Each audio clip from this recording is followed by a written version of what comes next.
Voila. We are here tonight on a Monday night to talk college football with you. How in God's name do you all put up with me? Late again, my apologies, but we do have the call-in studio in play, and we do have the functioning audio board with the call-in studio that I'm just working out and getting used to. So that takes some time to get set up, and I will have to implement that into my pre-prod plans. Yes, here at MarkRogersTV, the voice of college football. Welcome in, everyone. We've got 16 on the line. We expect that to be about 1,600 very soon. I will get to your comments and questions and all that you have there in the live chat. I was searching for a topic for tonight, and oh my goodness, we've got a call in, but let's understand what the call-in number is currently, and I appreciate everybody that's calling. I got 2 calls in like that. Unfortunately, that's the old number, 860. I'm not even going to repeat it. Why would I repeat the old number? Let's get to the new number. Let's get you all set up right here. Hang on, everyone. Let me introduce the show. Please, folks. There it is. 860-499-3332. That's the number, 860-499-3332. So thank you so much for calling. And boy, again, let me sit down, let me introduce the show, and let people know who we are. My name's Mark Rogers, and a number of people a few years ago, probably 10 or 12 different people called me the voice of college football. So I said, hey, that sounds good to me. Let's run with it. And here we are. And together, we are the voice of college football. Not just me, but you've got your voice, all of you, in the live chat, in the comments to the videos, and of course, calling me here to talk college football. And then we bring on tons of great guests. They've got a voice, and together we are the voice of college football. All right. There were some quarterback additions to a couple programs for 2022, prominent additions. One would be Penn State and Oregon. I'll talk about them in just a second, but we've got a call coming in, so let's hop right to it. All right, let me get you set up. Go right ahead. Hello, Mark Rogers. How are you, sir? I'm doing just fine. I believe we've got David Greenshield on the line to talk some college football. Man, David, you are indeed pushing the front of the line when it comes to first callers. Well, I've got to be able to get a hold of you early so I can keep up with my workout routine, Mark. Yes, so the workout routine we keep hearing about. I'm applauding that. That's a good thing. Let's not let go of that. You got to try and stay healthy in this world. It's very important. That's Mark. right. So I'm right there with you. In any case, I wanted to give you a call. I did not get a chance, unfortunately, to watch your your way too early top 25. But I was kind of hoping you would recap it for me. By the way, I just wanted to see if we picked the same top 4. Was your final 4 Georgia, Clemson, Alabama, and Oklahoma? Not exactly in that order. Georgia, okay. Alabama, Clemson, Oklahoma. Okay. Yes. Okay. Got it. Okay. Well, I didn't have a specific order there necessarily either, but okay. But bottom line, I think we agree on the same 4 playoff teams. So the stipulation of my way too early top 25 is that those are who I believe are the 25 best teams in the country, 1 through 25. Okay. Like I believe that team number 10 is better than team number 15. But when I combine that eventually with the schedule, let's say my opinion doesn't change through spring practice. Nothing changes. Nobody gets hurt. Nothing happens. I will take what I believe to be the 25 best teams and beyond that in the country, and then match it up against the schedule to see, okay, do I believe that the schedule is going to impact conference races and national championship races to the degree that it could knock out? Let's say I believe Clemson's the 3rd best team in the country. They're a bad example because they play in the ACC, but Clemson's the 3rd best team in the country, but they just play this brutal schedule.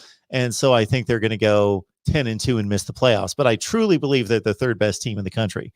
So if you follow me there, I have yet to Okay. implement the schedule into it, which I don't anticipate it to change much, but it will be a factor. Okay. Okay. So you're not necessarily saying that those are your 4 playoff teams. That's just how you're kind of ranking your 4 best teams as an early projection. Yes. So don't necessarily expect that to change much. It's not like they're going to be the 10th, 12th, 14th, and 18th place teams in my initial rankings. Most likely, those are the 4 teams that I will predict to go to the playoffs. Okay. And having not seen it, obviously being an Ohio State fan, you had the Buckeyes ranked where? 5. Okay. I have to tend to agree. I actually, if I was ranking my top 5, that would be my top 5 right now. I actually think if there's a year where the Buckeyes might take a step back, and I may have mentioned this to you before, it could be this year. Sure. Just for the simple fact of the quarterback situation being an unknown quantity and some questions on the back end of that defense, particularly the secondary. So I am of the view, although I think the schedule is still fairly doable, and I still think a 12-1 Ohio State that wins the Big Ten championship has a really good chance to make the playoff. Although I could see this being like a 17-18 situation where they lose a game.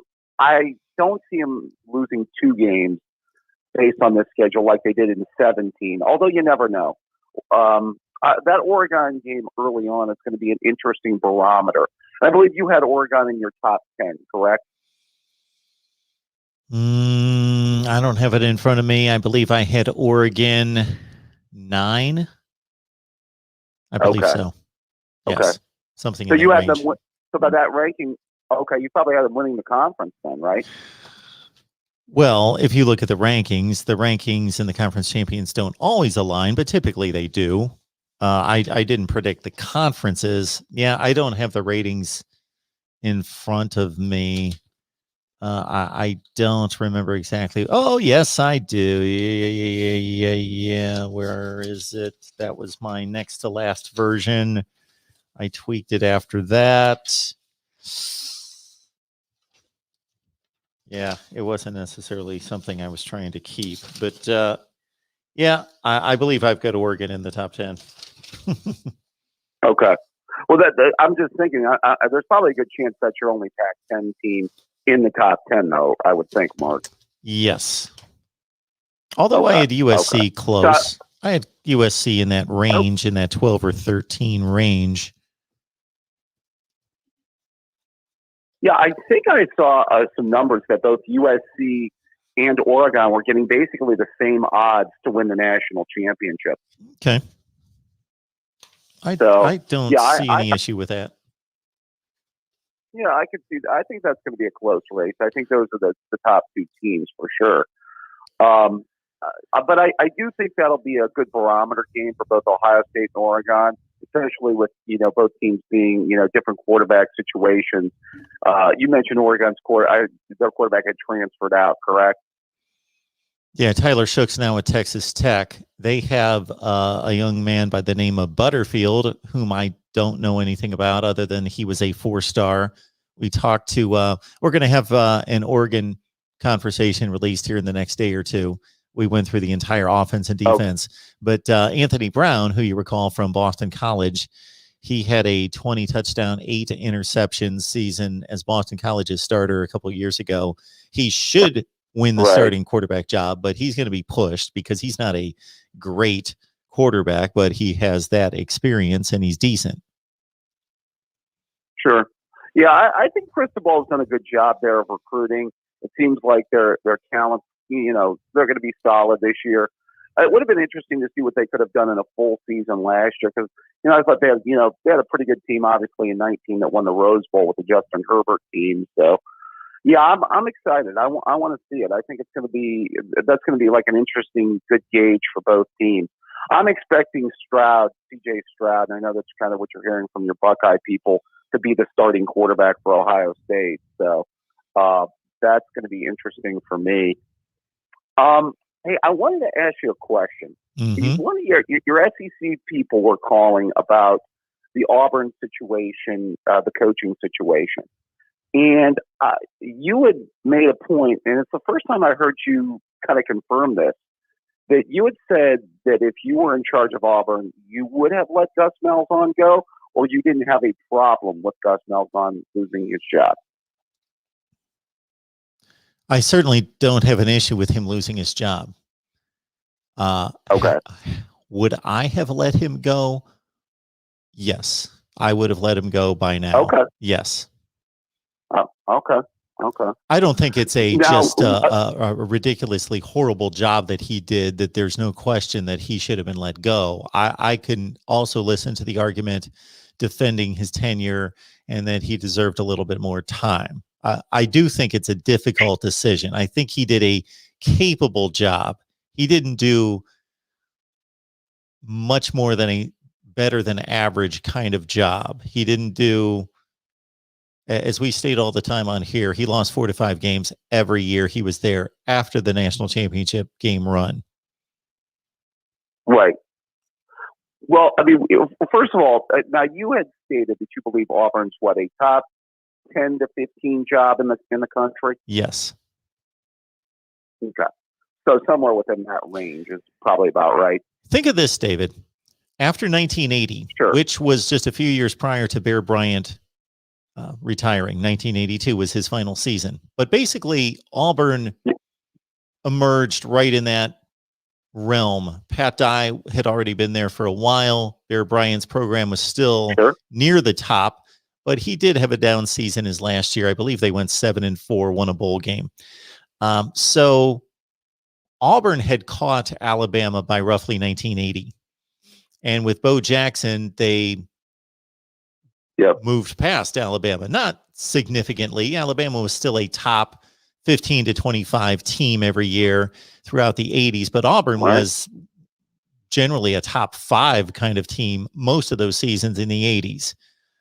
So if you look at 1980 to today, roughly 40 years, a 40-year span of time, even during the Nick Saban era, which is, of course, arguably the greatest era for any program in the history of college football, during that time, Auburn has still been able to win a national championship and appear in another BCS championship game twice in 11 years. That's not a bad run. If you just look at being able to get to the game.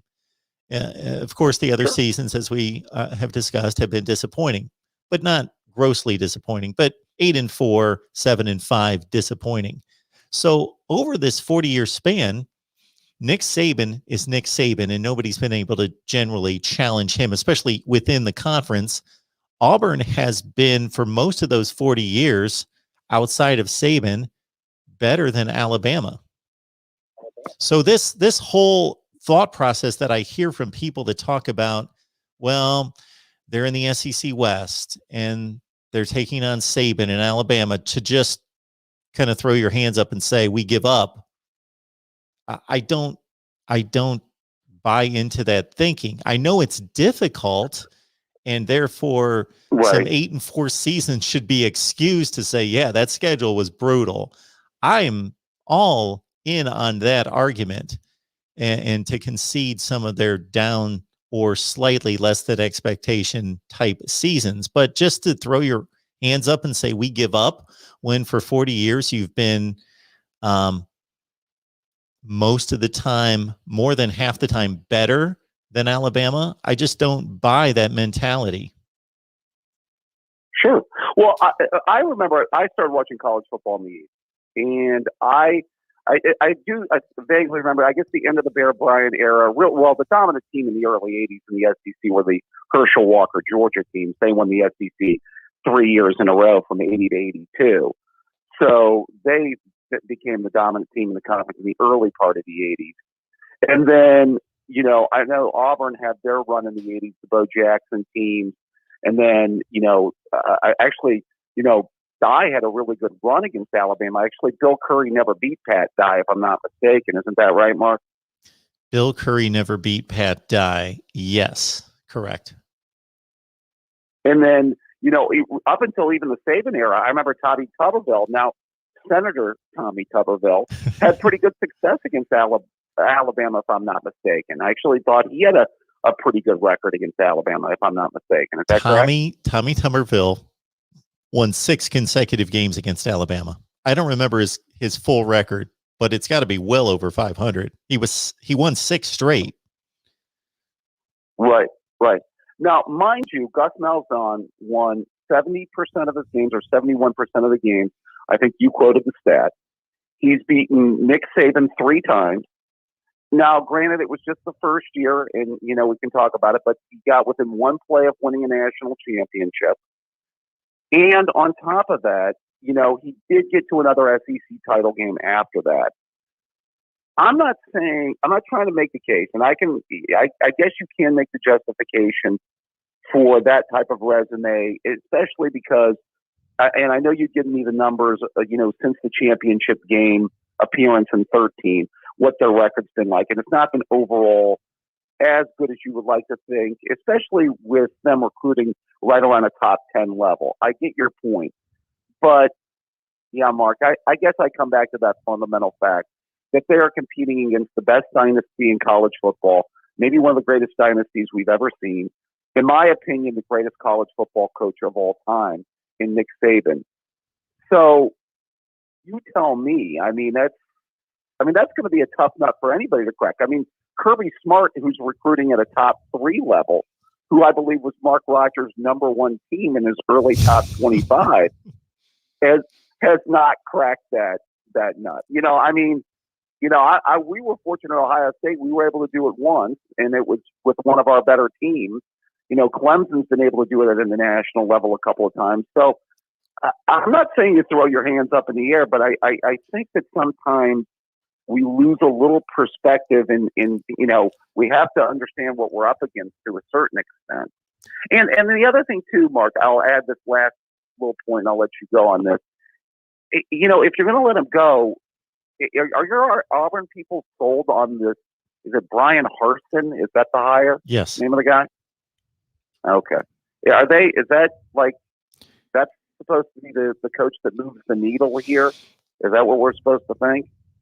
Well, from the few people that I talked to concerning Auburn football, what was interesting about the take, I'll combine all of them, is that they weren't that overwhelmed by it initially, but the more they've seen out of him, the more they like him. The more they hear from him, the more they see him. He just picked up a top 25 or 30 player in the country for next year. And so they like what they're seeing. Of course, there hasn't been a game played, so that means everything. All these coaches sound good unless they just bomb on the recruiting trail and say something stupid and, step on stick their own foot in their mouth before they ever step on the field. It all sounds good before they actually hit the field to play games. Most of them sell themselves and their program and their process. But people like Brian Harsin, and he did a great job at Boise State. The only consideration I give there is that he did not build the program, much like Mike Norvell at Memphis did not build the program. He was given the keys by Justin Fuente, who had built the program. Others built the program at Boise State. Brian Harsin maintained it. One other way to look at the Gus Malzahn record, and I pulled it up right in front of me, which at this point I should be able to recite this. But anyway, I've got it right in front of me. Okay, let's concede the Alabama game every year. Even though he went 3-6, we'll concede the Alabama game as just automatic loss. Okay? You take the Alabama game out after the BCS championship game, and he still is 8-4, 7-5, 8-4, 10-3, 8-4, 9-3, 6-3. And some of those years he won the Alabama game, so I actually gave him a double loss taken off. So it's actually worse than that. Right. So they were losing to other teams. Yeah. No, I get it, Mark. And I guess, the other thing I was going with the Harsin thing is that I mentioned move the needle. I guess if we're talking maybe a Matt Campbell here. That's why I was trying to kind of gauge the excitement behind the hire as well. If you're able to bring in a name like that, who I think, is the next, if he can get to a major program, I'd be really excited to see what he can do. I'm sure a lot of people would, but that would be somebody that I could understand. Okay, well, we've got this guy now, then maybe, because, it's, you have to understand who you're replacing it with too. And, time will tell. And, they're in a certain region of the country. They'll be able to recruit. So, we will see. But sometimes, the grass isn't always greener, as they say, Mark. For sure. Well, thank you so much, David, for the call. I'm going to get to these other ones. Right. Have a good night. Well, pleasure as always, Mark. You take care of yourself. All right, let's get to another call here. And in the meantime, we've got a score in from spring training. Let's see. I believe I've got it here. Final score from Florida. Washington 9 in the New York Mets 5. Okay, just wanted to get that in. All right, it's the voice of college football. Who's on the line? Hunter from Alabama. Hey, Hunter. How are you? I'm good. You? I'm doing just fine. I hope that you were able to pick up on that score. We've got a final spring training score being reported here in the live chat. Nats over the Mets 9-5. Well, I was kind of listening to your and his back and forth conversation about Alabama and Auburn.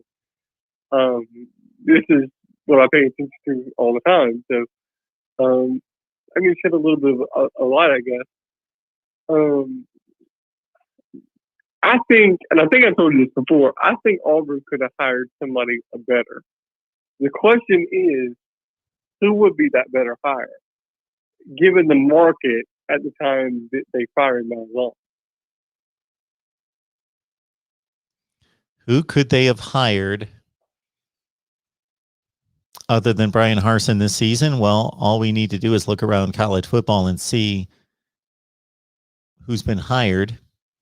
They could have hired and maybe possibly plucked away somebody else, like the Clemson offensive coordinator, Tony Elliott, or many thought that they would be able to get Chatwell from Coastal Carolina or Napier from Louisiana. They were hot commodities. They were being talked about.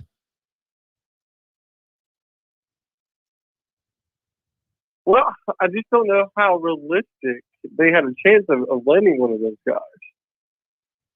That's the question that I have in the back of my mind. If they settled for Harsin, did they not go hard enough after one of those guys, or that's the question that I've been wondering. I think we also need to consider, though, Hunter, how many top-notch programs hire head coaches who have not proven anything at the Power 5 level or maybe anywhere in FBS football as a head coach, but they still are impressive hires. So this guy won at Boise State, which is a well-established top-tier program on its level. And, there are guys like Lincoln Riley and David Shaw and Ryan Day, guys like that who have ascended to top-notch programs around college football. And what did they do at the Power 5 level or the head coaching level before they got those jobs?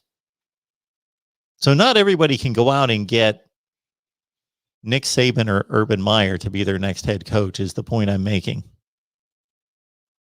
Well, I don't think anybody really expected Saban to be able to do what Saban's done at Alabama. I don't even think that was. I mean, there's always an expectation Alabama to win. I just don't think anybody expected Nick Saban to be this dominant. So he's kind of an anomaly there. Sure.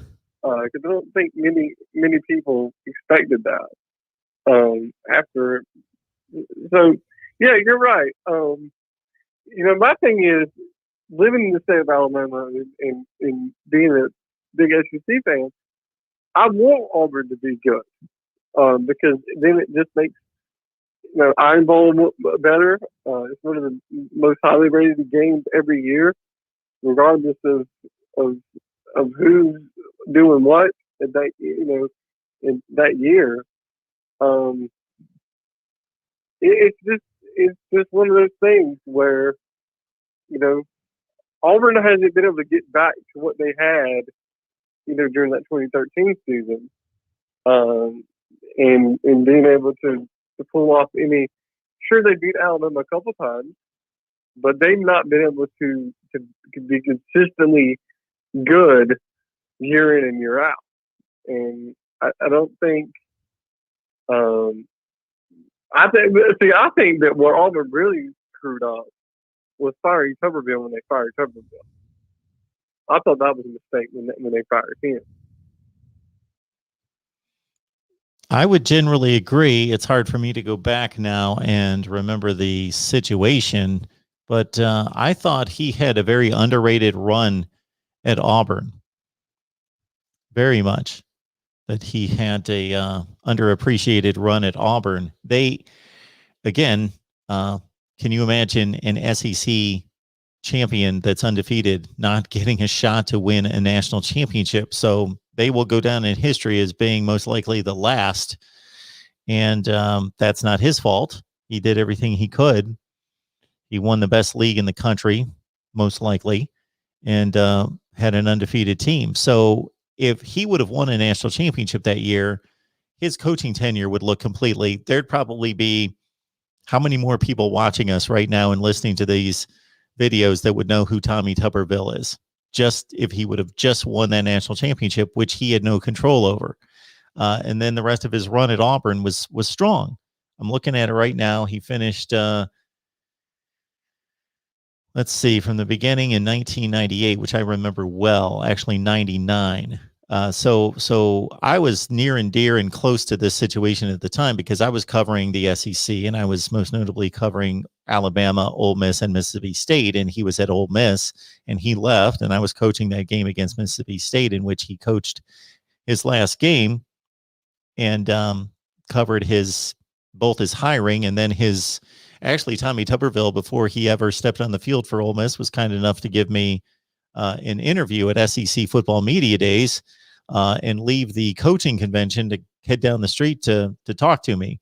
But so I will always have a near and dear place in my heart for Tommy Tuberville. But he finished unranked, 18 unranked, 14 unranked, 2, 14, 9, and 15. So basically, to your point, they fired him after a 5-7 season, but all the seasons before that, he finished the 4 seasons before that, 2nd, 14th, 9th, and 15th. Finished in the top 15 4 consecutive years, twice in the top 10, and they fired him for one down season. Yeah, I don't know. I don't know why Auburn has this problem of terminating coaches prematurely. In my opinion, I thought the firing of Gus Malzahn was probably warranted if he would have done the same thing this coming up season. I thought then they probably would have had no choice but to fire him. But I didn't think they should fire Gene Chizik either as early as they did. So Auburn has this tendency of sort of prematurely firing coaches, in my opinion. Gus Malzahn certainly didn't do what Tommy Tuberville did in his 4 seasons. No, he did not. But I'm just saying I would have gave him one more season. Yeah. I'm not arguing with your statement there. I'm just looking at it thinking Gus Malzahn lost 4 and 5 games every year after 2013. In Tuberville's last 4 years before, again, the bad season that he had to get fired at 5-7, he went 13-0, 9-3, 11-2, 9-4. Then he has one bad season and gets fired. Mm-hmm. His SEC record. Oh my goodness, his SEC record is a lot better than Gus Malzahn's. Gus Malzahn was 32-26, and here's Tuberville at 52-30. He's 22 games above 500 in the conference, and Malzahn was 6 games over 500 in conference. Do you think that Auburn has a standard in which, because you know, with certain teams and certain brands in college football, there's a certain standard that coaches. I just don't know if they keep on moving the goalposts for coaches, or if there's a defined standard to which they need to meet in order to stay afloat. At Auburn, I just don't know. I don't know if I'm not been alive long enough, really. I mean, I remember early college football years. I was just a kid. I wasn't immersed in college football as I am now. So I just don't know if there's a certain standard that Auburn has, or if it's just kind of this out of the blue type thing where the boosters ain't happy, so they let you go. The point I made to David, our previous caller, was if you look at the Auburn-Alabama comparison and the entire SEC West, and before 1992 it was the SEC, there's no reason to think that Auburn can't be as good as Alabama, because they were for more than half of those 30 years leading into Saban. Now, Saban's a different deal. And therefore, if I was judging the Auburn football coach, if I was making the hire and then having to evaluate him after 2 years, 3 years, 4 years, I would take into consideration, okay, he's up against the greatest college football coach in history who's built this program, and they are just on a roll. But I would also not say that we need to be subservient to that and just throw our hands up and plead, that we can in no way compete with that. We're still going to compete, but that should be understood. But prior to Saban, Auburn had no reason to think that they weren't the best program in the SEC, because they were for many of those years. They weren't consistently all the time, but I'm saying that Tennessee was for a while, and Florida was for a while, and Auburn was, and it jumped all over the place before Nick Saban. It was all over the place. There were all sorts of teams. There were about 5 or 6 top programs in the SEC from the late 70s to Nick Saban, 07. Well, and two, Auburn should be able to recruit. I mean, they recruit decent, but they should be able to recruit every year within the top 10. I mean, there's a lot of talent here in the state of Alabama for football players. I mean, maybe not. There's probably not as much as Florida and Texas, but there's a good amount of football talent here in the state. And Auburn should be able to recruit, somewhat competitively to Alabama. And if you watch over the last 2 recruiting cycles, Alabama's been able to flip. I think we flipped 3 flipped to Auburn to Alabama last year, and they had 2 that flipped from Auburn to Alabama this year. This last cycle that we just went through. So Auburn should be able to recruit in the top 10 level. I mean, they should be able to recruit some of these schools that have made the top 10 in recruiting in the last few years. And I just can't quite figure that out. I never thought that Malzahn was a great recruiter either. I thought that was one of his downfalls, was he was just not a very good recruiter. At the same time, Auburn typically brought in top 10 classes, top 10 to 12 under Malzahn. Well, they haven't those last 2 years. No, but the last one, Malzahn got fired, and yeah, and that's might be some of the reason why he got fired, is he was this last recruiting class, yes, was a big letdown. Yeah, all right, Hunter. Anything else? There's a lot of. Yeah, thank you. I appreciate it. I appreciate it. Have a good one. Bye. All right. Appreciate everybody jumping on the line. Chugmo Beer. Chugmo Beer. What do you got for us here? Hello, Mark. Congrats on 25K. Hardest working man in YouTube. Let's go Canes. Check Mo Beer. Appreciate that. Let's get to our next caller here. We've got Browning Jones on Bobby Petrino. It should be interesting. Hey, you're on with Voice of College Football. Killmaker.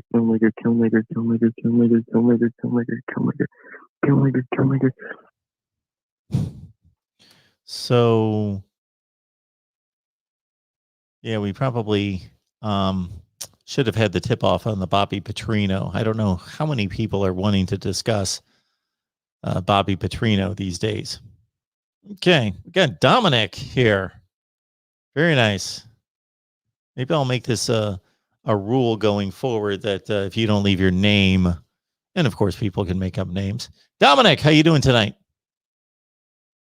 Doing good, Mark. How are you? I am doing just fine. I see that the Nats had the bats out today.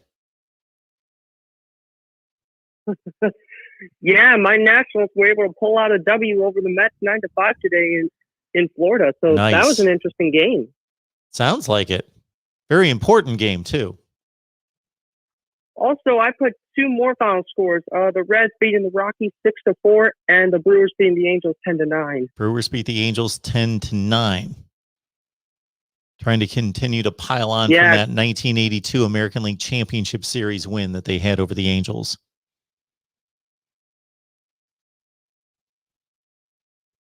Yeah, but anyway, I wanted to get to college football. I actually wanted to get to the whole new quarterback stuff that's been going on in college football recently. Yeah.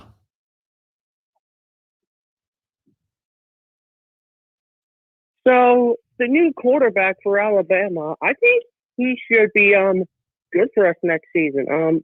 What was his name, Mark? Bryce Young. Bryce Young. Wow, I mean, that's a good new quarterback. I think he's going to do good for us next season. The Crimson Tide. He's going to do well for us. Are you in the Alabama camp now? Did you drop Georgia like that? That was completely my fault. Oh, okay. Alabama's still the enemy? But for Georgia, definitely, in my opinion. Okay.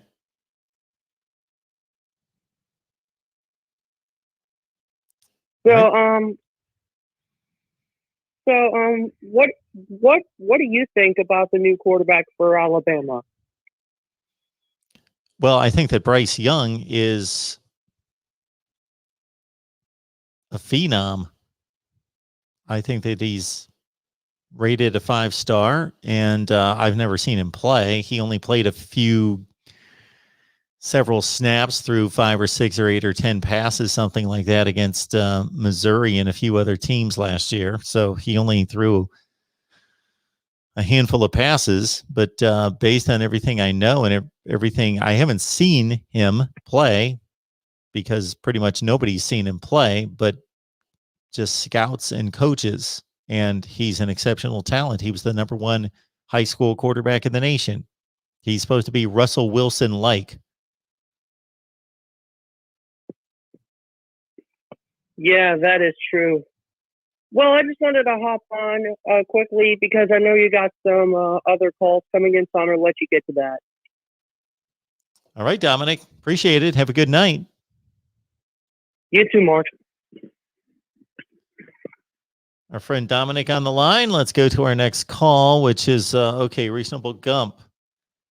Head football coach job and upcoming quarterbacks. This should be a good one with Reasonable Gump, of course. If I can get this baby to click. Reasonable Gump. And of course, what's going on? The voice of college Yes. football meets the voice of reason. The voice of reason.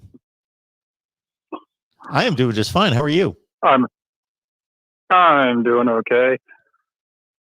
I want to first just clarify before I say what I was originally going to say. Your first caller, I think you were talking to our man David. You said that Auburn has been better than Alabama since 1980. No. And then the next caller, you seem to have clarified that and said no, up until Saban, 1980 until Saban. Yes. Okay. My original comment was, I said, if you take the end of the Bear Bryant era, which of course was 1982, but I'm going to round it off to roughly 1980 when Pat Dye started to lift the Auburn program, that Auburn was slightly better than Alabama in the 80s. And if you look at over the entirety for these 40 years, okay, it's been 40 years roughly since 1980. Mm-hmm. Saban's been there for 13, that you could make the argument that Auburn was better than Alabama, that minus Saban, I was making the point that we shouldn't look at Alabama as just automatically they're better than Auburn. And that Auburn should just concede everything to Alabama and say they're always going to be better. It's not, who could we liken this to? It's not Ohio State and Wisconsin. That's about where those programs are in the SEC. It's Ohio State and Wisconsin, but it's all about Nick Saban, basically, because other than Nick Saban, for the previous 30 plus years, Auburn was just as good and more times than not better than Alabama. Probably held a more than 50-50 ratio of head-to-head wins and having a better record. You take out the Saban years, meaning you go from 1980 to 2006, Auburn would hold a 15-12. So you would be correct in that. I feel like you're arbitrarily just cutting out pretty much everything, every advantage Alabama program has when you're comparing the two programs. First of all, if you started at 1980, which is hilarious to me because you're taking out, you're leaving out the 78 and 79 title we won. So you cut it right after those. But yeah, you started then, again, that's what happens. You say we need to take Saban out, but then you don't do it the other way. You don't say, okay, well, to be fair, then now we need to take Tupperville out for Auburn. If you don't look at it before 1980, Alabama crushed the series. And even with that 15-12 lead before Saban, we still had a 6-game lead on them. So I feel like like I said, I feel like you're just kind of somehow cutting a slice of the pie that doesn't have all the ingredients. Well, you're trying to make Auburn look like they're more evenly matched in this than they actually are. Well, it's not like I'm saying, okay, let's take 1984, 87, 92. It's not like I'm cherry picking. I'm taking a block of over 35 years consecutively. And I'm not saying Auburn run roughshod over Alabama. I'm saying that they were comparable. And if anything, Auburn might have been slightly better. And then I'm saying Nick Saban is Nick Saban. He's the greatest collegiate coach in history. So yes, that's the reality now that Auburn has to deal with. But I'm saying it's not as though we're comparing Alabama and Vanderbilt, or to take it to another conference, Alabama's Ohio State and Auburn's Wisconsin, where the faces change and the programs go through different phases, but it's still Ohio State's Ohio State, one of the 2 or 3 or 4 best, and Wisconsin's still at like a top 15. And there's this separation that's existed forever and probably will continue to. We haven't seen that with Auburn and Alabama outside of Nick Saban and Bear Bryant for 35 years, 37 years in between. Yeah, 35 years, 82, 07. Auburn competed well. That's a long time, 35 years. Yeah, I never said they did, but I never like arguments where you say, well, if you just take this away from that side, then this side over here looks pretty good. Well, you do have to. You take Nick Saban away. By the way, Auburn has had success against Saban. They won 5 games against them, more than any other program. Oh, Auburn has. I got you. So Okay, so Yeah. but it's almost like saying, you can. So there is credibility and validation to what you're stating, but I also believe that there's validation to what I'm stating. If we were sitting here having an argument, Ohio State and Michigan, and I said, Michigan won the first 15 games in the series when nobody could watch the games and they're not even wearing helmets. But if we take those games out, they count in the series record. The game from 1898 counts just as much as the game from 2015. They're all the same. But if I said, I think Ohio State's won the series, they have been a better football program for most of this time. And, the first 15 games, I don't know that a lot of people would challenge that. They would say, okay, we can understand the point that you're making, that if you lop off the first 15 games of the series, suddenly Ohio State's record over Michigan becomes pretty decided.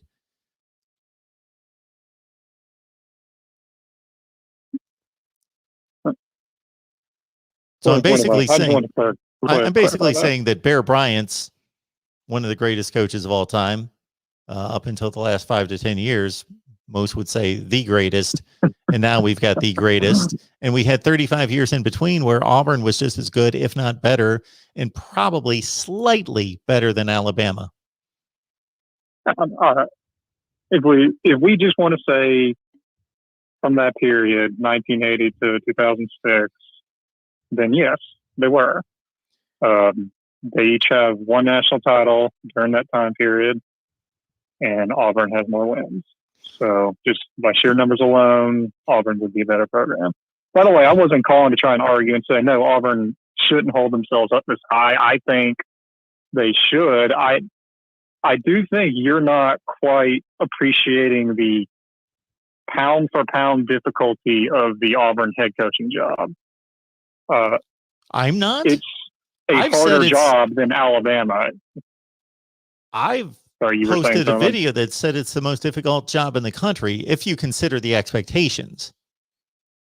Okay, then I'm wrong. I didn't see that video. If you weigh the expectations, I think Gus Malzahn, what I'm saying with that is, unless you find Nick Saban or Urban Meyer or Dabo Swinney, I think Gus Malzahn was just about as good a coach as you could have expected. He has more wins against Saban than anyone else. And he got them to a national title game. He blew it in the last 2 minutes, but he still got them there. Mm-hmm. Been kind of disappointing, when losing 4 games here and there. But you also got to remember, you were comparing Malzahn to Tuberville. Tuberville got out of coaching. I thought, well, no, he went to Texas Tech, but he got out of Auburn, was forced to leave Auburn right as the SEC was coming to its height in power. Right as they began their 7-0 run in the BCS, Tuberville took off or was kicked out. Okay.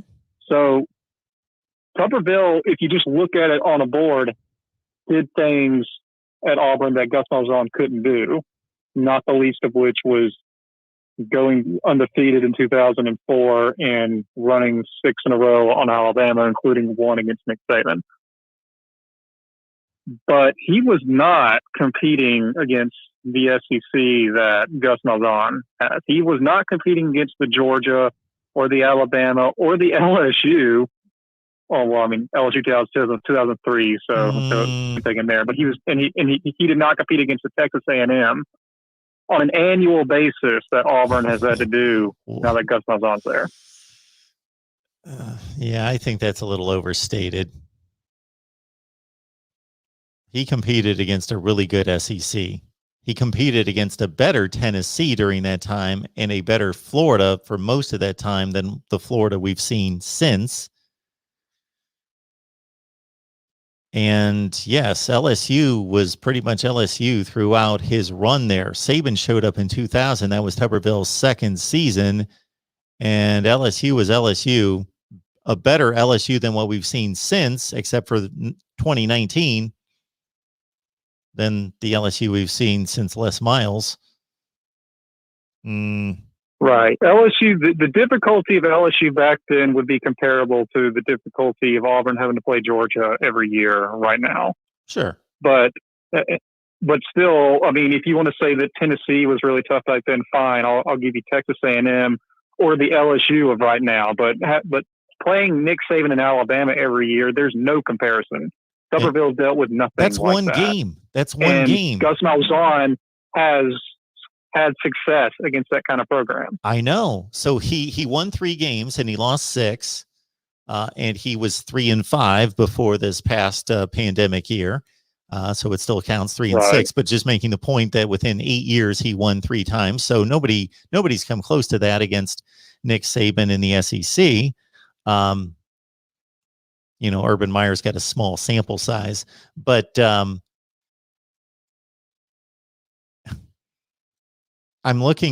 also thinking about Mark Richt's Georgia teams throughout Tommy Tuberville's run. They were really good. They almost won national championships in 02, 05, 07. He caught the beginning of Urban Meyer, 06, 07, 08.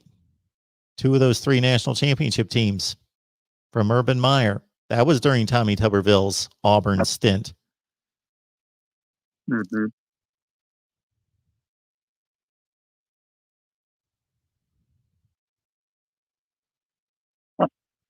I see your point there. I still do think the SEC as a whole is more difficult now than the one that Tuberville faced. And I think a lot of people are just so willing to bury Gus Malzahn because he just loses the weird games. And honestly, there's no excusing that. He should be doing better than 8-4 every year. But granted, I still think he's doing almost as good as can be expected at the hardest job in the country. Well, unless you manage to find Dabo Swinney as your next hire. And the one distinction I'll make about Dabo Swinney versus the other 2 coaches you mentioned, Saban and Meyer, is that, and I'm sure Dabo Swinney could do what he's done at Clemson elsewhere, but he also has only done it at one place. The other 2 guys, I think, distinguish themselves because wherever they've walked on a campus, they just win.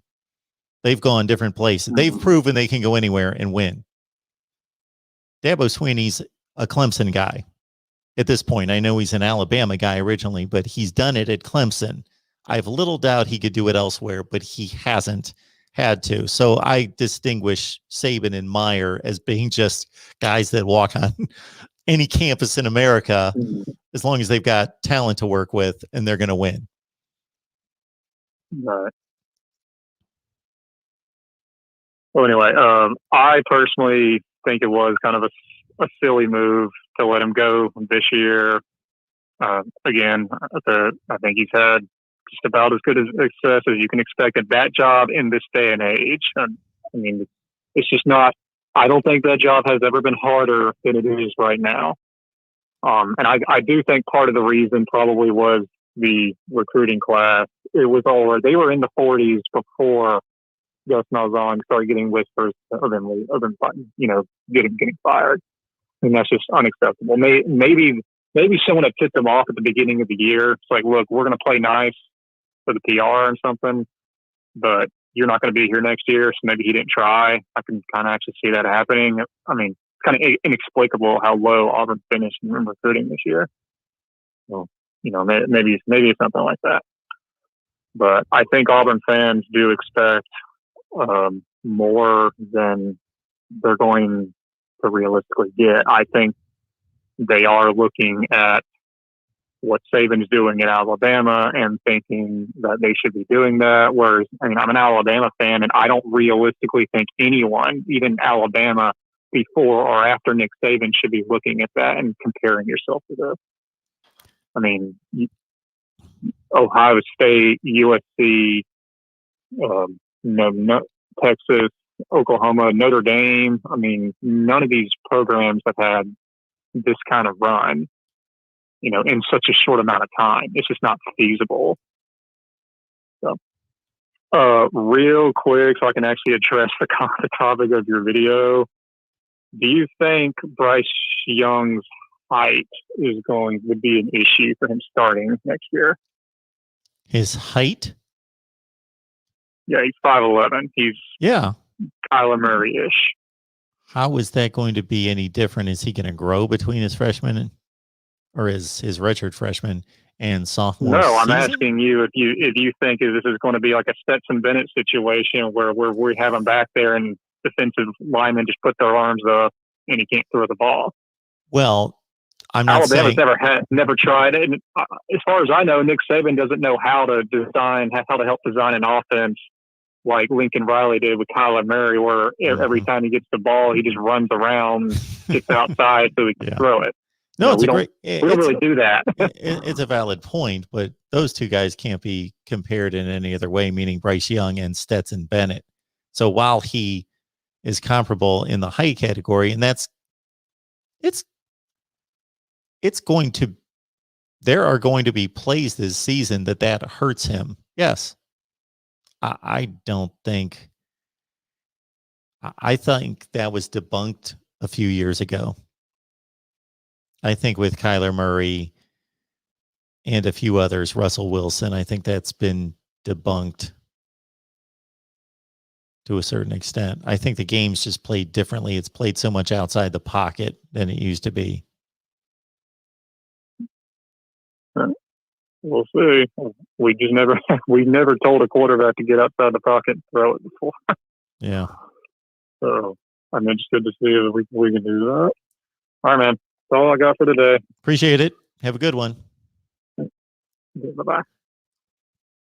All right. We have a caller coming in, and I'm hoping that the voice recognition is slightly off. I won't read the statement in the voice recognition, but we got Marquise on the line. So we'll see what Marquise has for us. Marquise, how we doing tonight?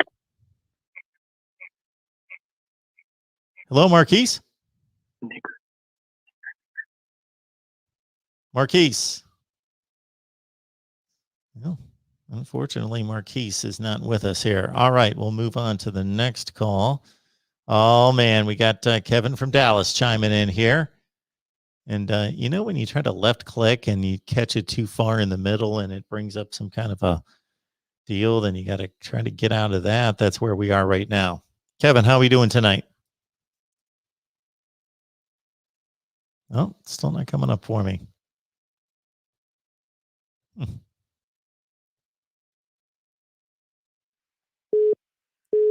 Good evening, Mark. Kevin. Kevin, Dallas, Georgia. There we go. We finally got you there. How you doing? Pretty good. Just two things. Just needed to briefly try to piggyback as far as what the gentleman was speaking about earlier, and that is, as you know, heart runs crimson.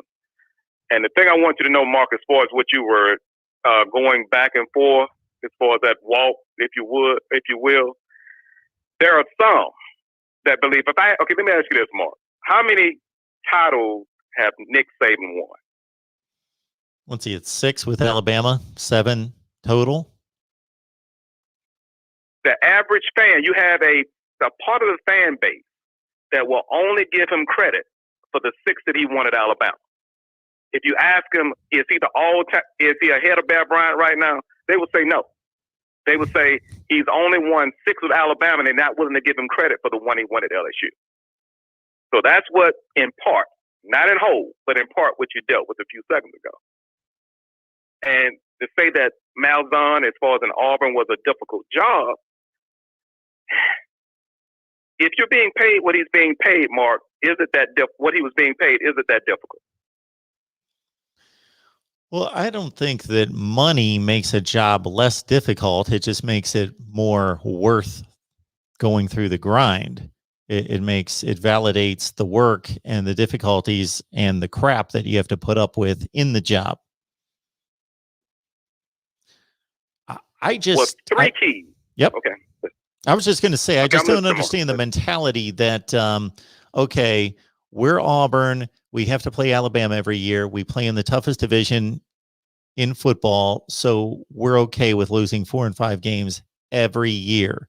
Now, I can understand Gus Malzahn or anybody else at a job at Auburn for 7-8 years and going 8-4 a couple times, but then I need to see a push toward a division championship, and I need to see some 11-1, 10-2 kind of seasons for him to keep his job. He's lost 4 or 5 games every year from 2014, 7 consecutive years of losing 4, 5, or 6 games. It's a lot of games. Take Alabama out of the mix. He even beat Alabama 3 times, and he's still losing 4 and 5 games to everybody else in the SEC. And that was the issue. It can't be just a matter of you can only get up for 1 game out of 12 games. And that was the issue as far as at Auburn. He could only get up for Alabama. He could get up for Alabama, then it comes to a bowl game, he drops the ball. He can get up for Alabama, but then he will skirt by an Arkansas at home. And that was the issue. And the thing is, I don't think that it was worth, on the other hand, as far as on the business aspect, as far as an $11.5 million payoff mid-January, I don't think it was worth that. I think that they should have given him another year. But I think in the short term, Auburn is going to pay for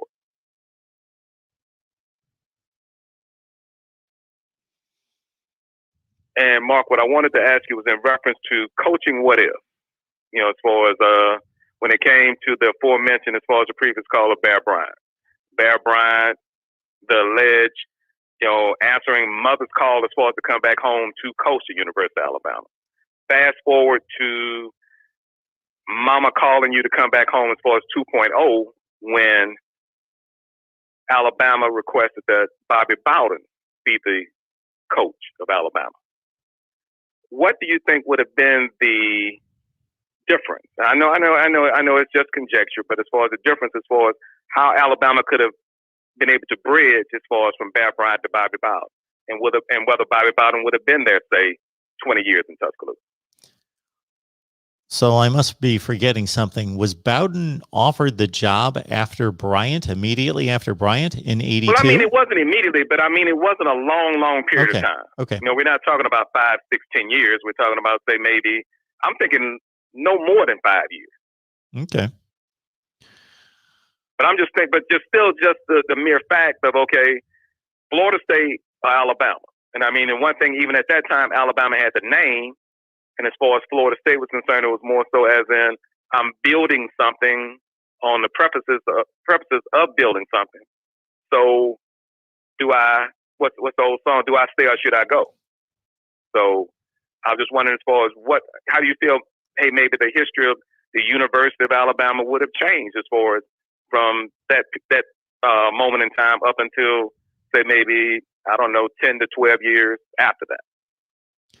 So we know what Bobby Bowden accomplished at Florida State, and people correct me if I'm wrong in that area of the country because I lived down there for 6 to 7 years, but I'm no expert. I think that Bobby Bowden's style, his personality, his values, all of that would have played well in the state of Alabama. I think he would have been more than accepted. He would have been celebrated, admired, and honored and idolized in the state of Alabama. And I think he would have succeeded at a high degree from the mid-'80s until the time he hung it up, which at Florida State was 2008, something like that, somewhere in that range, 2009. So yeah, Bowden would have been a great bridge from Bryant to Saban. I think he would have been exceptional.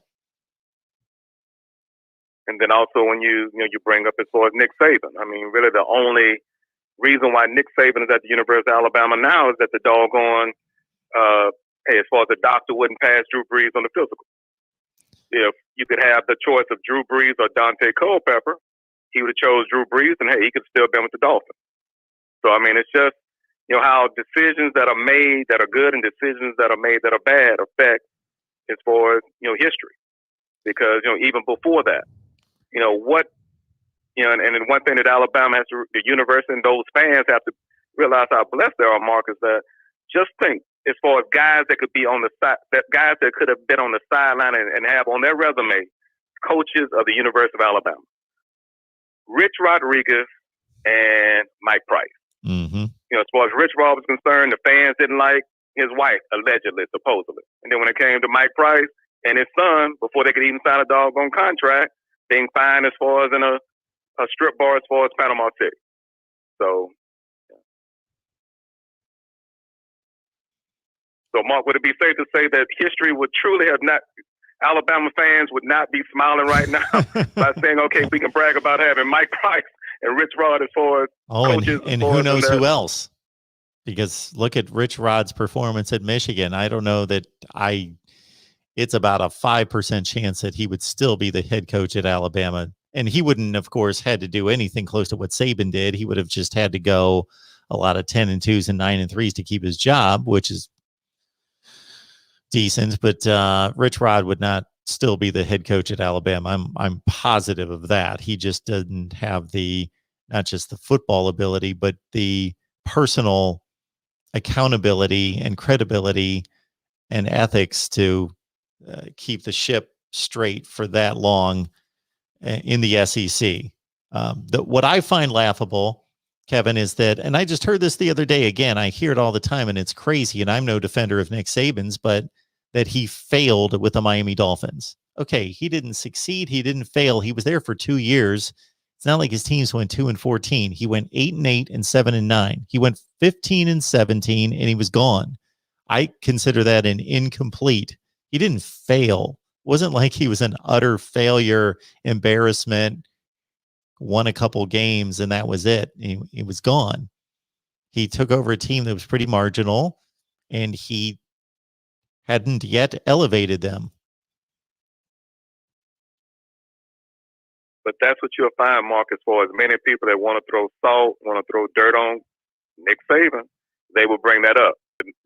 Even after the 7 titles that he's been able to win as far as LSU and Alabama, they'll say, well, if Nick Saban really wants to prove that he's the best coach of all time, he'll go back to the NFL.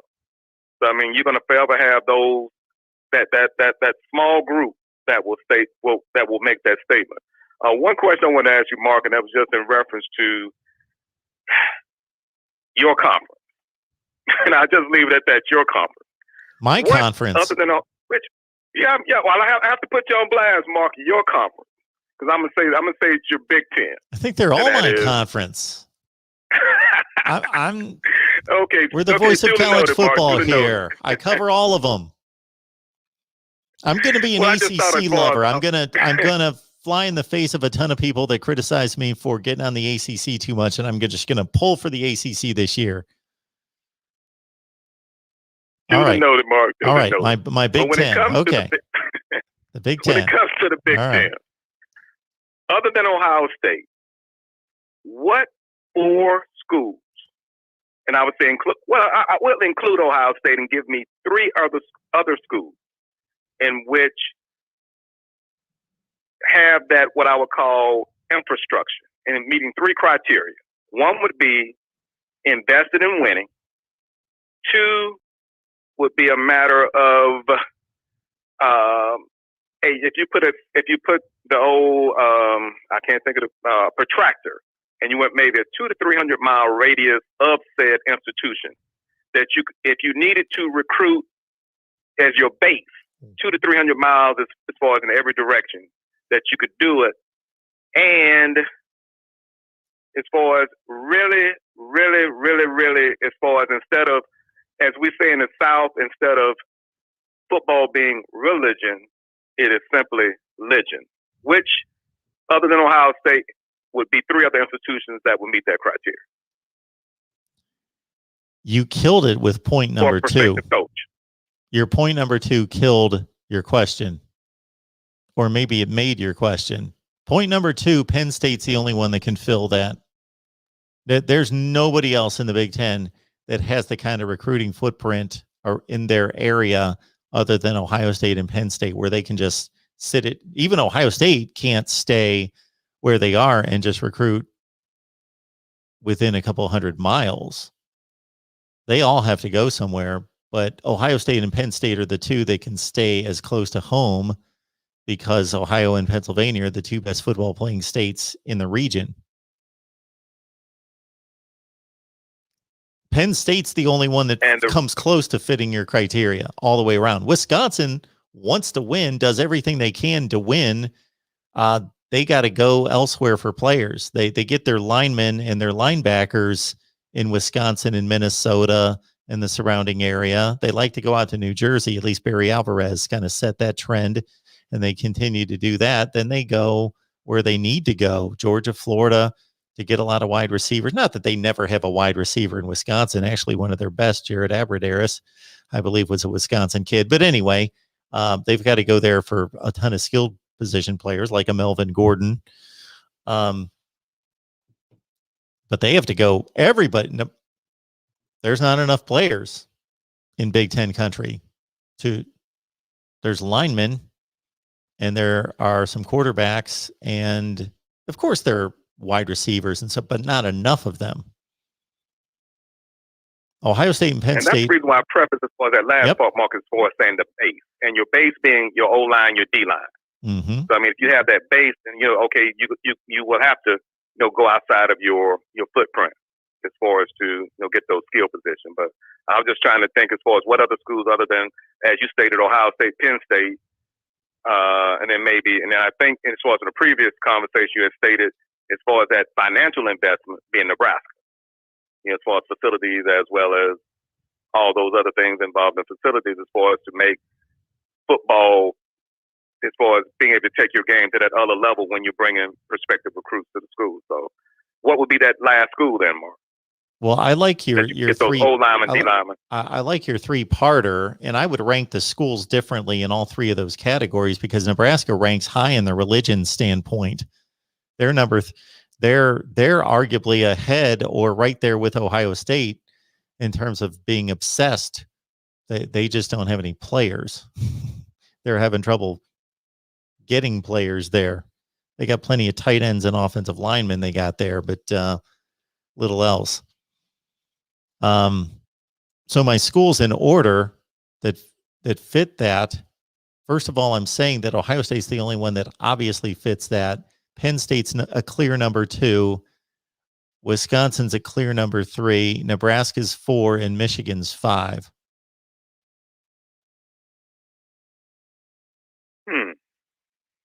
Right, and it goes to as far as and it goes to what you were saying earlier, Mark, and that is in a respect how things have changed, because I would have think as far as when you were growing up, because I know I have a few birthdays on you, and that as far as growing up, could we have ever thought that Michigan, if you're talking about a top 5 as far as when it comes to what we just named, as far as meeting those criteria, that Michigan would have been the last school that you would have named?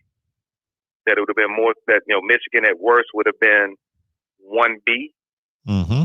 But it just goes to show you as far as how, unfortunately, how the mighty have fallen.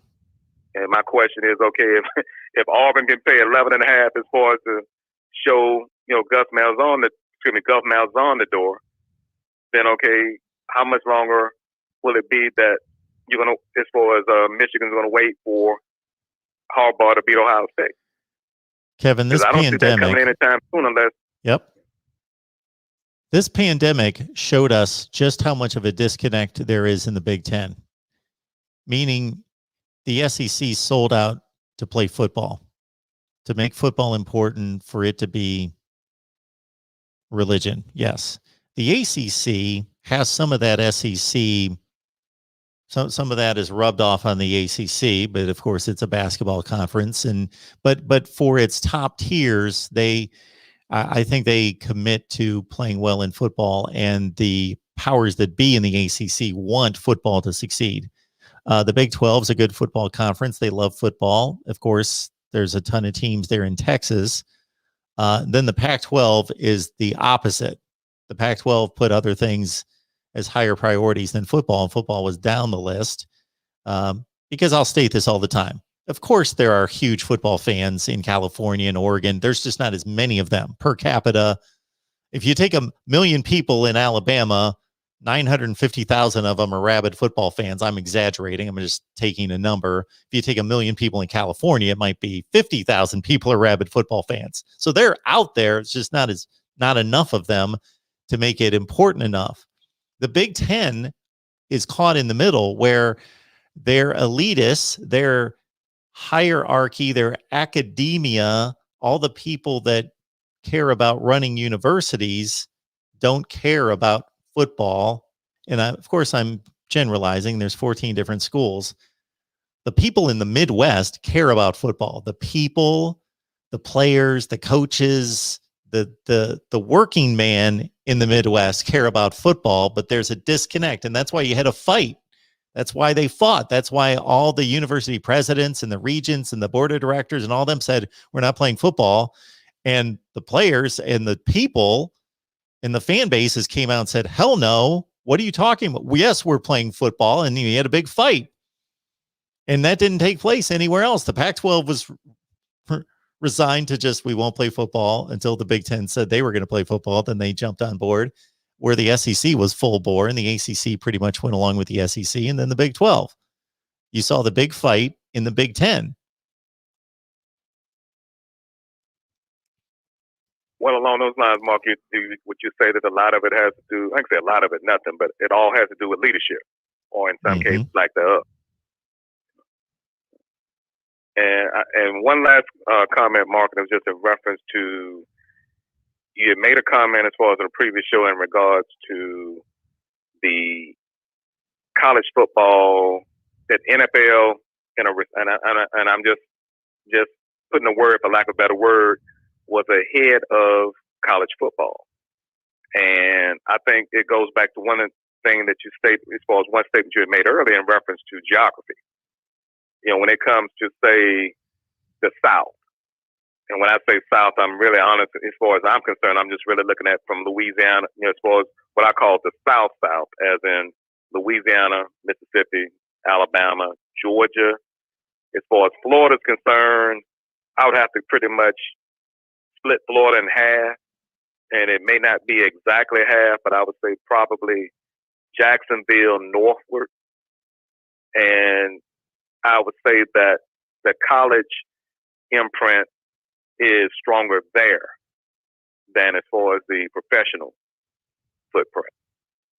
And so, like I said, it all would depend on as far as, you know, as far as where. Because, I mean, if you're looking at it as far as the South, you know, as far as Southern states like, for instance, let's go Louisiana. LSU is either at best the same level, but at worst, maybe one or two steps lower than the Saints. When it comes to Atlanta, as far as Georgia, I would even put the University of Georgia ahead of the Falcons. Then as far as Mississippi is concerned, I mean, Mississippi, you have some Saints fans, but when it comes to Mississippi State, I mean, they run the roost. But then as far as Florida, I'm thinking it's more so Tallahassee North, because I really don't have a feel for South Florida. Because I'm thinking South Florida might be just a little bit of everything, as far as whether it's, I don't know, would you put the University of Miami on the same level of the Dolphins, Mark? Not quite, no. And the Dolphins have been down, as you well know, forever. But you also know, us being roughly the same age, that the Dolphins were a tremendous franchise forever. Through the Don Shula years, of course, and then Jimmy Johnson was mildly successful there. And even Dave Wannstedt, they weren't great, but they went to the playoffs. But in the last, well, we'll pin it on Nick Saban. It was all his fault. He brought them down. No, in the last 15 years, the Dolphins have been awful. Now they're coming back now, and they look like they've got something going. But the South Florida sports market in general needs a winner to come out and support the teams. If you look at those NFL games with the Dolphins, you'll see plenty of orange and aqua seats, whatever they have there, because you don't see fans in the stands at the games. And the Miami Hurricanes are the same way. But much of that can be excused for not having an on-campus stadium. It's difficult for the students to get to the games. But I think the Dolphins own Miami. one question I'll ask you, Mark, then I'll exit stage right, and that is, going back to the coaching thing, and I just wanted to go as far as since we brought up Miami, as far as Miami. Of the 4 coaches, would it be safe to say that the only one? Well, I take it back. Only one of the following 4 coaches that I will name you left when they should have left. Okay, Snellenberger, Johnson, Erickson, Davis. That of those 4, that really the only one that should have stayed or that left prematurely would have been, well, I take it back, 2. And that, as far as leaving prematurely, would have been Snellenberger and Davis. Dennis Erickson went straight to the Seahawks, right? From Miami? Yeah. Yeah. And I think he left on time. It was, he should have. So that's the reason why I stated, he left when he should have left. The only ones as far as I would say premature, would have been Snellenberger and Davis. Jimmy Johnson's obvious. He went and won Super Bowls and became a great all-time pro football coach. Schnellenberger had the USFL opportunity. And he's on record as saying that was the worst decision he made. Yes, it was. He was at the cusp of a dynasty. He built that. He should have stayed to see it through. So he didn't. So that was a mistake. And then he messed around at Louisville, which he did a nice job at Louisville and Oklahoma, and he never quite got the mojo back at the right place. So that was a mistake. Yeah, Schnellenberger, mistake. Johnson's on the other end of the spectrum, the right move to make. Erickson, I don't know, in terms of, we're talking measuring success and legacy. We don't know what these individuals wanted for themselves, but Erickson obviously wanted to go to the NFL because he could have stayed in college and won a ton of games and championships at Miami. But he had reasonable success with the Seahawks and stuck around for a little while. But Butch Davis, again, he's looking for an NFL job. But he could have won at least one national championship at Miami. And even to this day, I can't understand as far as what was the rush when it came to him, because he could have been in the same. His name could have been spoken in the same, the same voice of doggone Jimmy Johnson or Snellenberger for that matter. So I don't see why. Well, maybe not Jimmy Johnson, but definitely could have been maybe a row or 2 lower than Snellenberger if he would have stayed. So I don't understand what the rush was, but I never know. Most of these coaches, always, thank you for indulging, Mark. All right, Kevin. Have a good night. Appreciate it. All right, you do likewise now. Thank you. Bye-bye. It comes down to this. Most of these coaches will bolt for the NFL if they get the opportunity. They see the NFL as the gold standard, and they're not necessarily making that much more money in the NFL as they are at a top-notch football playing school. That's for sure. Want to remind everyone that the Super Chat's available and that we certainly succeed here based on your individual contributions. And if you have a connection to a sponsor, potential sponsor, please hit me up at MarkRogersTV at Gmail. If you would like a face mask of your favorite team for free face mask.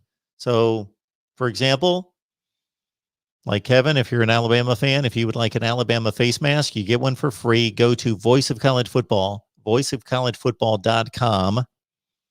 Actually, you can go to my community page, and I've got the link right there. But voiceofcollegefootball.com, go to register for free, fill that out. We'll send you back a coupon code. You get a free mask of your favorite team. You get 20% off the first purchase, which you don't have to use.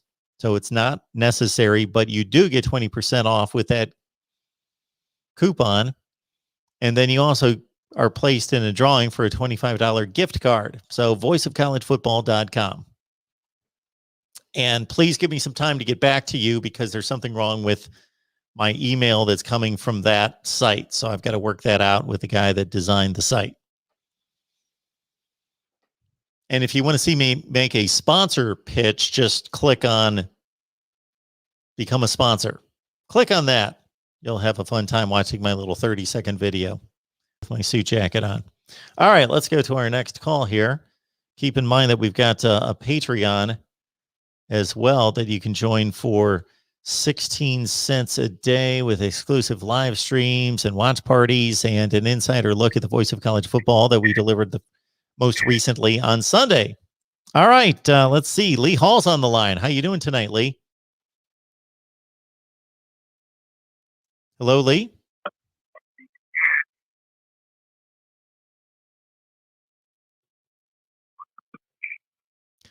All right. Lee is a former caller now. So hopefully, Lee, if you're a legitimate caller, please call back. Don't know what's going on with the connection there. All right. I believe we've done some good damage here thus far. If anybody would like to call, the numbers on the ticker down below, 860-499-3332. My original topic was teams with new quarterbacks. So that could be by way of the transfer portal or just a good old plain quarterback battle. So at Michigan, no longer Joe Milton. Cade McNamara was the starter for the final 2 games. He's going to be in the fight against J.J. McCarthy, the 5-star, and Alan Bowman, the transfer from Texas Tech. At Ohio State, we've got, of course, the 3-man battle between the 5 and 4 stars there, between Stroud and Miller and McCord. There will be a new quarterback at Notre Dame, but it should be Jack Cohn, the transfer coming in from Wisconsin. Oregon will start a new quarterback this year in either Butterfield or Brown. We will talk about that quarterback battle here in the next couple of days with our guy Ryan Winter from Sports Chat 503. Texas, Casey Thompson looks to be the guy in play in replacing Sam Ehlinger, but he still has to win the job. Let's see. Elsewhere, where do we have a quarterback battle? Of course, at Alabama, it should be Bryce Young. We did talk about the quarterback possibilities there with Paul Tyson in particular. All right, the voice of college football. Who's on the line? Hello? Yes, you're on the line. On this time? Who am I talking Am I on to? this time? Hello? Kill button. Okay.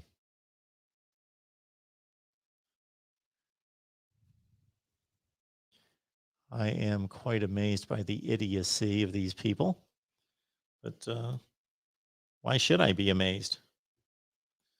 All you have to do is open up Twitter or Facebook and start. It'll take you all of 30 seconds to run into a moron. That's all it takes. And if you host a call-in show, fortunately, most of you, our great majority, are amazing. So it's just one every so often. All right, let's get to some more comments here in the live chat. But I was running down the various quarterback battles, and Skanktopotamus, man, doing a phenomenal job of just continually encouraging everyone to hit the like button. So Skanktopotamus, thank you so much for that. Quarterback battles, Texas A&M, 3-man race there. We're going to break that one down soon. And Hendon Hooker should be the new guy at Tennessee. Of course, Florida and Emory Jones. I would advise Dan Mullen to open that up to Anthony Richardson as well. After what I saw out of Emory Jones last year, although the Georgia game was, yeah. So today we had a quarterback commit to Penn State by way of Medina, Ohio, and Drew Aller, who's a 4-star. And then also, again, Oregon picked up a 4-star quarterback as well. If you go to our Oregon channel I did a rundown on Tanner Bailey, the 4-star quarterback who committed to the Ducks today. If you go to the Penn State channel, we talked about their quarterback recruit, and then a Michigan possibility in a 4-star athlete in Dylan Tatum, who's also looking at Michigan State, Baylor, and Notre Dame. We talked about that. So we've got our team channels that you can also lock in on, and some of the videos we're producing now are just specifically for those team channels, because I know here I produce just too much content. That is typically not your issue with most YouTube channels, that I produce too much content. So I'm starting to spread it out more to the team channels. So again, we had Oregon, Michigan, and Penn State recruiting talk, and I didn't post them here. They're over on those team channels, which gives people the incentive to, of course, check those out and subscribe. We would love to push Michigan past 1,000 subs here very soon. So please help us do that. And check out the other channels, of course.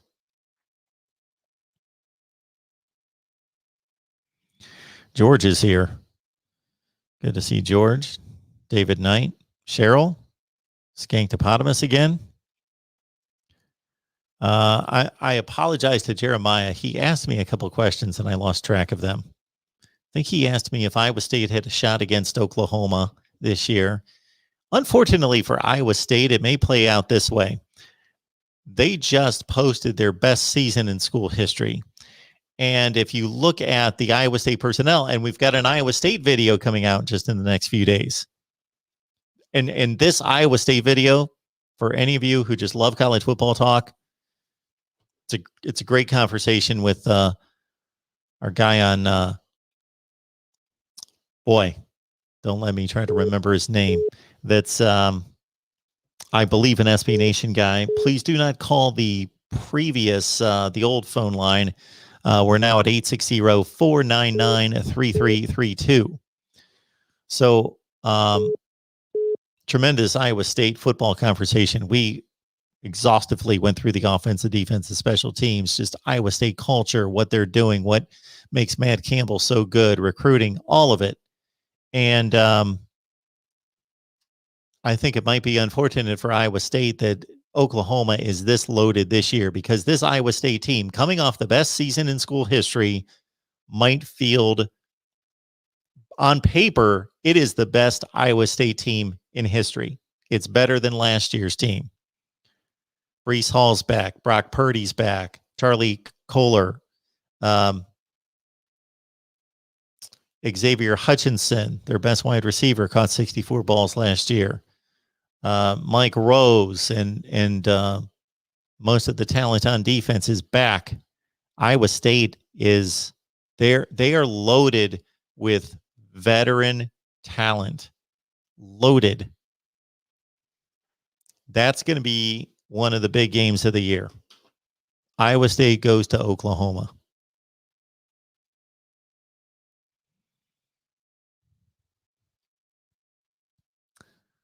All right. I am not going to tell everyone who's calling in. I'm just going to have them be pleasantly surprised. Who do we have on the line? Surprise, it's George. There it is. I was trying to be dramatic. Well, it was no surprise to me, but I just wanted to set you up for the big intro for everyone else. Exactly, the big entrance, the grand entrance. That was beautiful. I just tried to call your old number. Fortunately, I can multitask and listen while I'm waiting. So I heard you say, "Hey, dude, not that number." George, you got to be loving this. We're fully integrated into the new system. We are. I know how to set it up and everything. I've done this successfully now 3 or 4 shows in a row without a glitch. Unbelievable. I'm patting myself on the back. That's an accomplishment for me.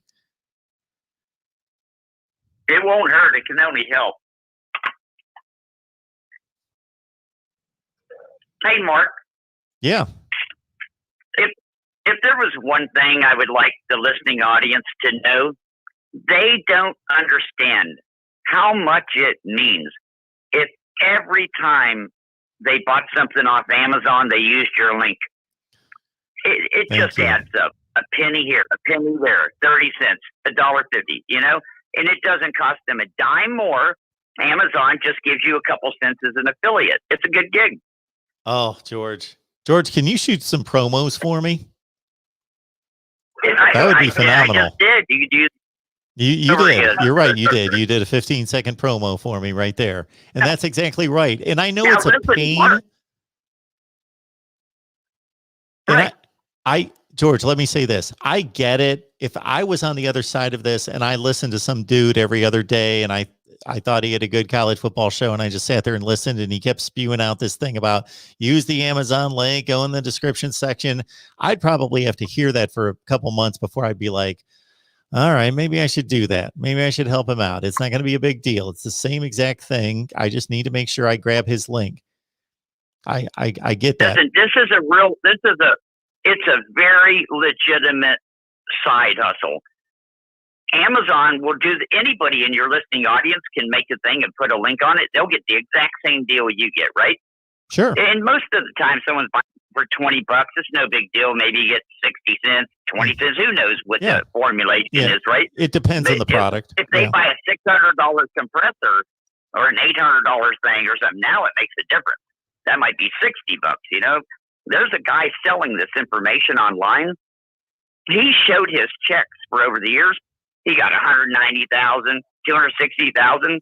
And that's why I'm stressing this to people. If 600 of us would do this, you would do good. If they would really do it every time they shop on Amazon. I heard a stat sometime in the last few months, George, about how many people in America shop Amazon, and it's insane. They practically have a monopoly. Yeah. It's insane. Like it is a monopoly. What's there, like 330 million people in this country? Like, and you throw the kids out the door, you got what, 250 million? Like 150 million shop on Amazon. It's some insane number. So they don't have to make a penny off any product they sell. All they need, all the people that bought Amazon Plus, they're getting like 30 billion a year just off that. You've inspired me to mention this in every video because I did it for a while and I stopped, and I'm going to get back on that. It's a passive thing. It's passive income. It's really nice, man. And, you know, it's just a trickle. It'll build up over years, just like you have 25,000 viewers now. You used to have 5, you know. So last month's check was $23, and that's the best check I've had in a year. I'm glad you gave us that example, but you know it's true. If hundreds of us would do it, you know, even if you only used it once or twice a year, it would add up. I think the average is maybe, I shouldn't even throw out a number, but I will, like 3 or 4%, let's say. So if 100 of you spend each an average of $100, because like you say, some people might go on there and throw $600-800 at something, and other people are going to spend 25. $100, 100 people, you know, if I make $2 or $3 out of those from each one of those people out of 100 people, then that becomes $200 or $300 for the month. Right. If you're going to try to make a living on the internet, you need to maximize your opportunities. And then you have Super Chats, and then you have Patreon, and then you have occasional garb or hats or cups and then what else we got? We got something else going on. There's another angle. Those are coming, George. Those are being designed as we speak. Okay. The gear. Oh, direct sponsorship. That's the one I'm missing. That would be nice. So how does that work? Direct sponsorship? Yeah. Man, somehow that guy from that Georgia Bulldog show, not Uncle Lou, but that other guy, the main, you know, like mainstream guy that has connections to the university, he has like 4 or 5 local sponsors, restaurants, bars, that kind of shit. Yeah, sure. Isn't that amazing? Local sponsors. Yeah. Bulldog, I forget the name of the Georgia Bulldog direct sponsors. show. Yeah, I got you. How does he do that? I don't know. He has connections. You and I were talking about that the other day, and it's just kind of difficult because, let's say, if all I did was Florida State football, then I'd just go nuts, and I'd probably take a trip to, well, not in this ridiculous COVID era, but take a trip to Tallahassee, and I would just walk the streets and try to get a sponsor. How old is your oldest child? 24. Are they old enough to make cold calls for you? He's a little too busy for that. He used to build my All thumbnails right, for that's me, too though. bad. You could just like give them the phone book for Tallahassee if they call these people or whatever. He actually is as busy as I am, believe it or not. Yeah, he's All right. fortunately a worker. He could call every. It's hard now because half the people are out of business or not in business. Although Florida's open, I think. Oh, Texas should be looking for a football show. I don't know. Anyway, I think the Gators are going to do pretty good this year. I could be wrong. I'm going to guess 11-2, like we exceed all expectations. Maybe lose to Alabama and one other team. Possibly make the playoffs still. Who knows? No, that's 2 losses. That makes it tough. I'm on the phone with Mark Rogers. Mark Rogers TV is what it's called. My son's never been here before when I was. You got that for free, George? That is tremendous. My son thinks I should start a YouTube channel. My son wants me to start a conspiracy. My son thinks I should start a conspiracy theory channel too. We're his agents now. We're going to need a little bit of compensation for these interviews. No, it's not true. But they've been listening. That's George, good to I'm hear. telling you right now, George, if you start a YouTube channel, we'll get you on here and we'll promote the hell out of it, and we'll get it out there for you.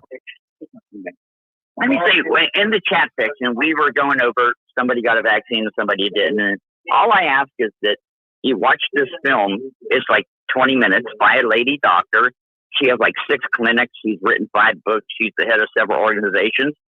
And she said this is a war crime. You can't do experimental vaccinations on the general population against the Geneva Convention.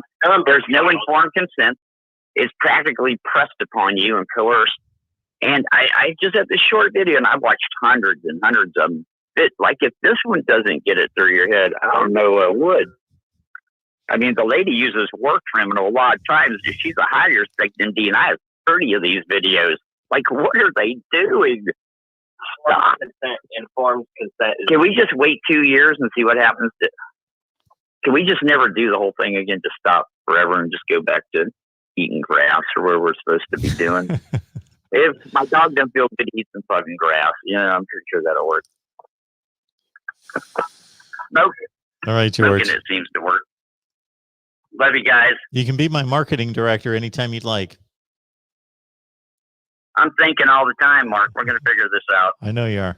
We're getting there. All right, George. Bye. Talk to you guys. Have a good one. Bye-bye. That is tremendous. We got George on the line. He's kicked into gear the last few phone calls with some marketing ideas. But yeah, the Amazon link in the description section. Absolutely. Grab that thing and use it. There it is. It's down there on the ticker. The Amazon link. You do the same exact thing you always do when you go to Amazon. You just use the link that we provide in the description section. That's all there is to it. And you're going to see this like hover helmet show up. Just keep going. Unless you want to buy it. But yeah. All right. Anything else from the live chat? James showed up. Good to see him. Captain Trips as well.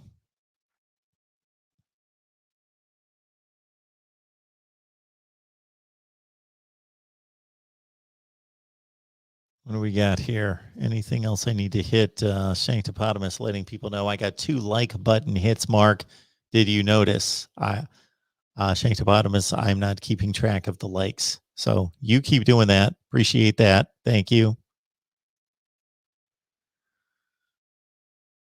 I think when I was dissing the Pac-12, suddenly Center Point Media jumped on here to say, Mark, being a college football fan in Cali is like being on an island. So few people talk college football out here. It's sad.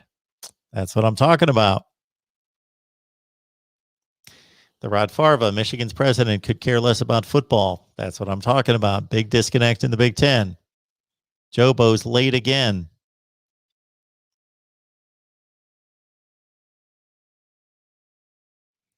Sanctopotamus now got me 3 likes.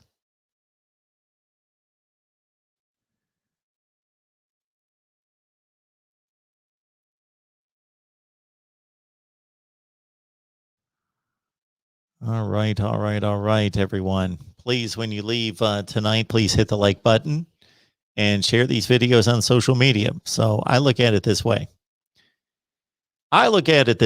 If you enjoy the content, the conversation, the discussion, the analysis here, then other people will as well. And I guarantee more than 90% of the people that follow you on Twitter or are connected to you on Facebook have no idea I exist. So please share the videos and shop Amazon using the link. And otherwise, we'll be back here, let's see, sometime tomorrow. Be looking out for those notifications. And thank you so much for pushing us past 25,000 here at the Voice of College Football. I've got so much content coming your way on spring practice, position battles, and recruiting.